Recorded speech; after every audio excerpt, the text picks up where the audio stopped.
Hello everyone and welcome back to a brand new video where today we return with more iRacing, this time around here for the Formula 4 series, obviously the Northern European Tour from Spa-Francorchamps. Yes, very much looking forward to this one, one of my favourite tracks in the world. So far, I've been loving the F4 series as well. If you guys have been, please do make sure to leave a like, get yourself subscribed. But yeah, heading to Belgium though today, of course, gonna very much be a battle of the slipstream, so hopefully we can qualify right towards the front.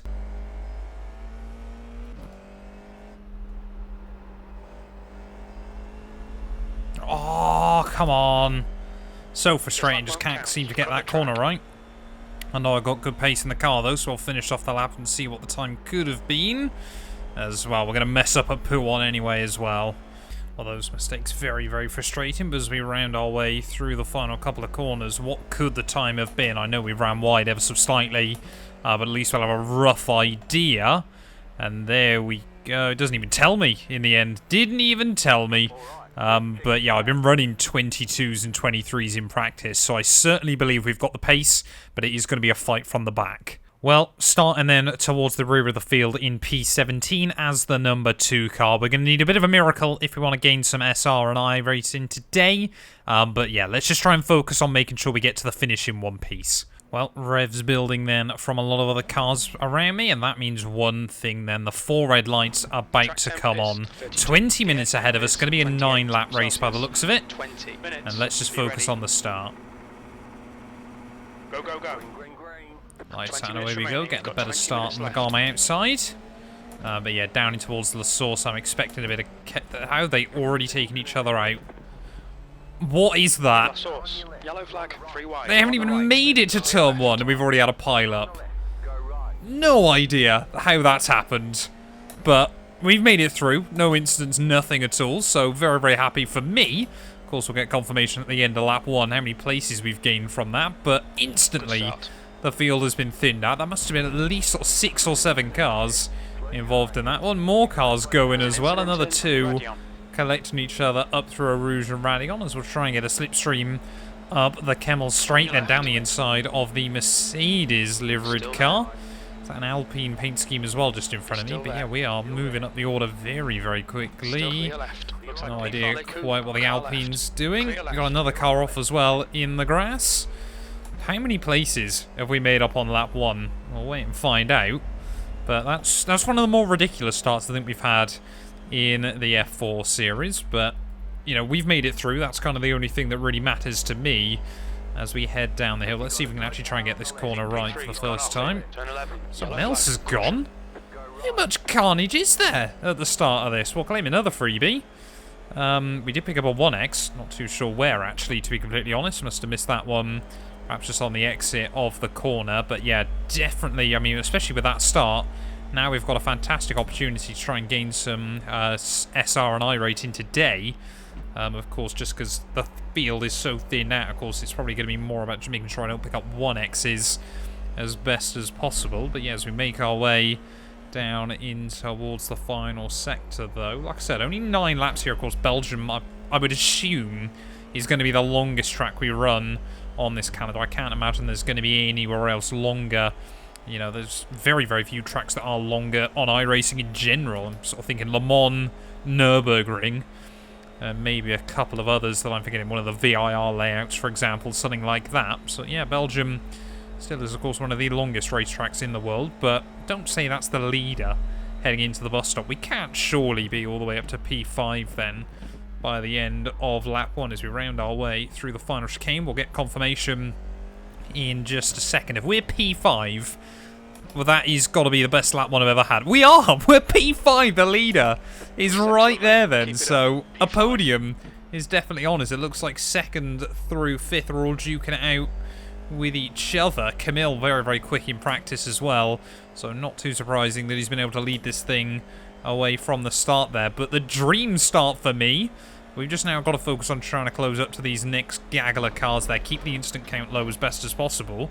But yeah, the power of the slipstream going to be very, very useful today anyway for those cars around me. To be honest, I was surprised I didn't get collected on the run up towards turn 1. And I don't think Camille has been able to break free He has got a little bit of advantage there. It's that side by side, a little bit further up. Yep, more cars have gone. That's going to be 2 more freebies. There we go. That's how you go from pretty much the back of the grid to a podium inside a lap and a sector here at Spa. What on earth is that?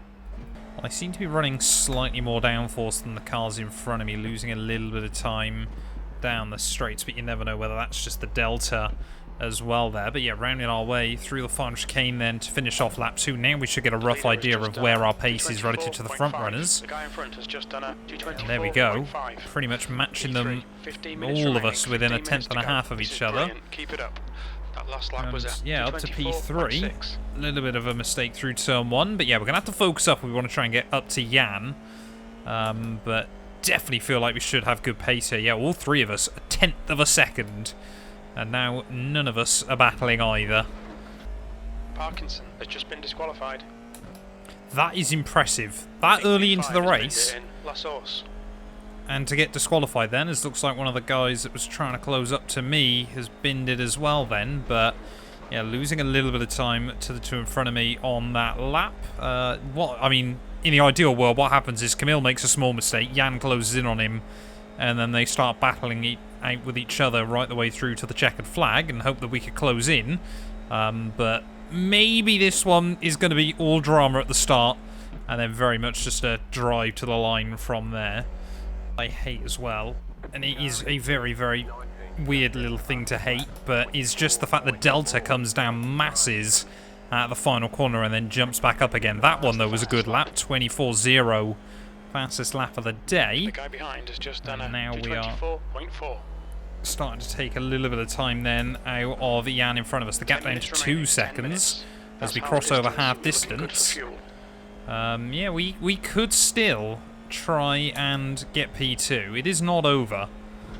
Oh, we're still closing in that gap slowly but surely, now down to under 2 seconds to Jan, and we know if we can get within that 1 second mark, then obviously the time is just going to be coming back towards us. Gap to the guy behind is opening up as well.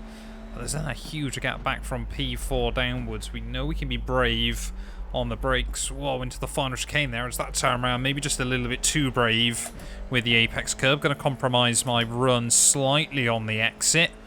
And yeah, you can see a 224.3 then. Still faster than the guy in front, but only by half a 1/10.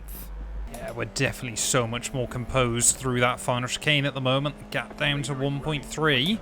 But leader's actually getting slower as well then, as that lap was a 23.9.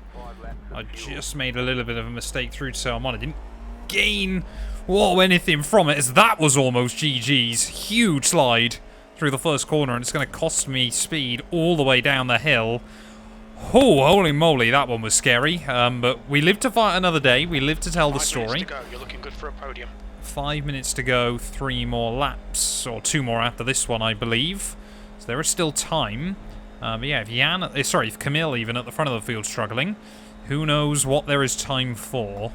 Well, less than 2 laps to go then here, and you can see the gaps are still coming down in front of me.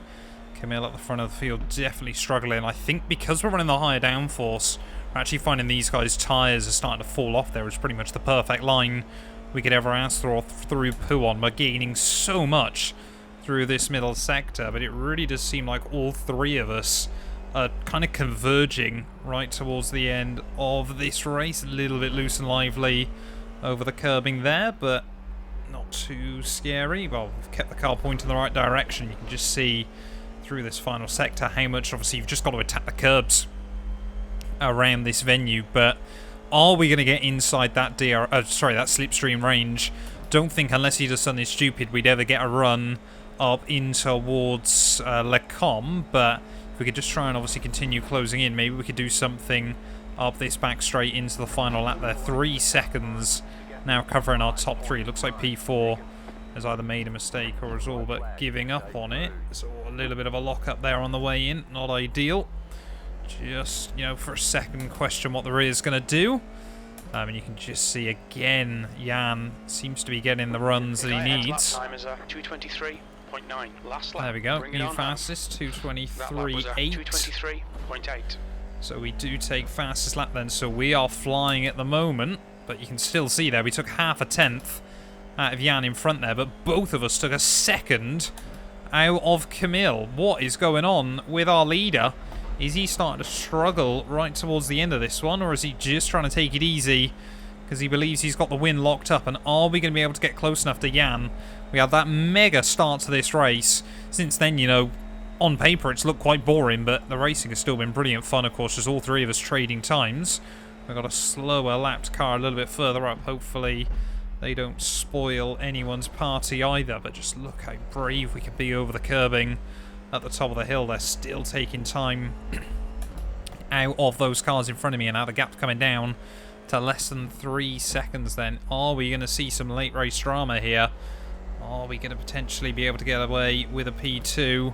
As long as, of course, you know, big priorities obviously that I take the podium, need the iRating, try and obviously get back up to 2k there, and you can see that gap still to Jan floating over a second. Big push as we head through Blanchemont. They see he's made a bit of a mistake. We've nailed it again. So that time is going to continue to come down. But I think Camille, yeah, just starting to get a little bit nervous potentially of the lapped car further up. Big slide as we make our way through the Fania chicane. Now that's going to cost me time, definitely, as we just try and make sure that the back end doesn't over-rotate on the exit. But in towards the final few corners we'll go then. Big push once again. I don't think, unless something crazy happens, we're going to get an opportunity here. It has been a fantastic battle at the front. Give it another, what, 10 minutes, and there could have absolutely been a three-way scrap for the race win here. But to be honest, from P17, I don't think we can really complain all too much with a podium, all things considered. Rounding our way through the final couple of corners then, it looks like Camille, unless we get something crazy happen, he's going to take the dub. Jan's going to walk away with P2 there. Again, taking time out of all of them through the final chicane there. The gap's going to continue coming down. Actually, he's slow up towards the line. Do we get him? Did we get him? That must have been agonizingly close there at the end. Oh, 27 thousandths of a second there. He must have been running out of fuel or something, but that's going to be P3 in the end. Let's go take a look at our final race results.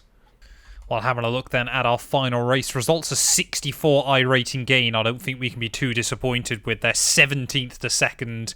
When we look at obviously the cars around me, they're 20th to 5th for Pedro as well. But yeah, it takes us back over 1.9k, so slowly but surely making our way in the right direction there. And we did take fastest lap as well, which I don't think I can be too disappointed with. But thank you all so much for watching. If you have enjoyed, please do make sure to leave a like, get yourself subscribed, and we'll be back very, very soon with more iRacing content. A massive thank you to all of my YouTube members and my Patreon supporters for their continued donations to help my work. These things go much further than I think a lot of you ever realise, and allow me to continue making content full-time here on YouTube. So if you want to support me from as little as £1 a month and be featured on all of these end clips, either click the join button next to the subscribe or head over to my Patreon. There's a link down in the description.